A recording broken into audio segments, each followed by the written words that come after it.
Recent Liberation Day announcement by the US leaves no room for doubt. Singapore and many others have long called for reform. The US is doing now is not reform.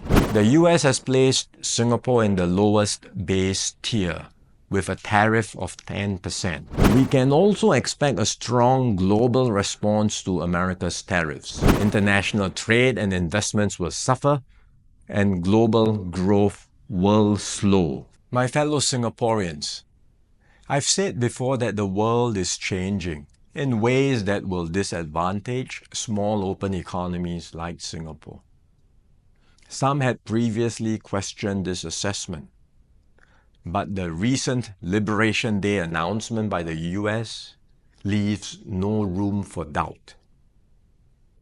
It marks a seismic change in the global order. The era of rules-based globalization and free trade is over. We are entering a new phase, one that is more arbitrary, protectionist, and dangerous. For decades, the US was the bedrock for the free market economies of the world.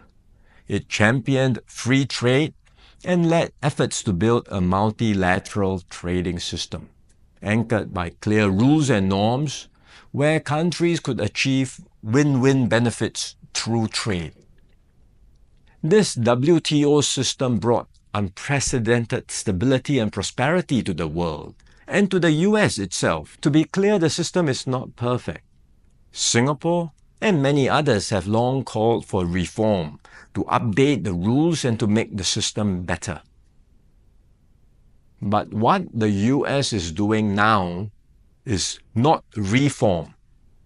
It is abandoning the entire system it had created. Its new approach of reciprocal tariffs, country by country, is a complete rejection of the WTO framework. The US has placed Singapore in the lowest base tier with a tariff of 10%. So the direct impact on us may be limited for now, but there are wider and more profound consequences. If other countries adopt the same approach as the US, abandoning the WTO and trading only on their own preferred terms, country by country, it will spell trouble for all nations, especially small ones like Singapore.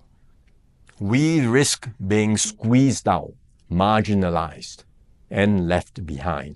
We can also expect a strong global response to America's tariffs. Singapore has decided not to impose retaliatory tariffs, but other countries may not exercise the same restraint. The likelihood of a full-blown global trade war is growing. The impact of the higher tariffs, plus the uncertainty of what other countries may do next, will weigh heavily on the global economy. International trade and investments will suffer, and global growth will slow. Singapore will take a bigger hit than others because of our heavy reliance on trade. The last time the world experienced something like this was in the 1930s. Trade wars escalated into armed conflict and eventually the Second World War.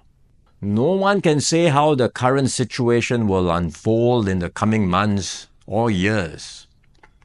But we must be clear-eyed about the dangers that are building up in the world. Global institutions are getting weaker. International norms are eroding. More and more countries will act based on narrow self-interest and use force or pressure to get their way. This is the harsh reality of our world today. We will stay vigilant. We will build up our capabilities. We will strengthen our network of partnerships with like-minded countries. We are more ready than many other countries with our reserves, our cohesion, and our resolve. But we must brace ourselves for more shocks to come. The global calm and stability we once knew will not return anytime soon. we cannot expect that the rules which protected small states will still hold. I'm sharing this with you so that we can all be mentally prepared, so that we will not be caught off guard. Let us not be lulled into complacency. The risks are real and the stakes are high. The road ahead will be harder. But if we stay resolute and united, Singapore will continue to hold its own in this troubled world. Subscribe to One India channel and never miss an update.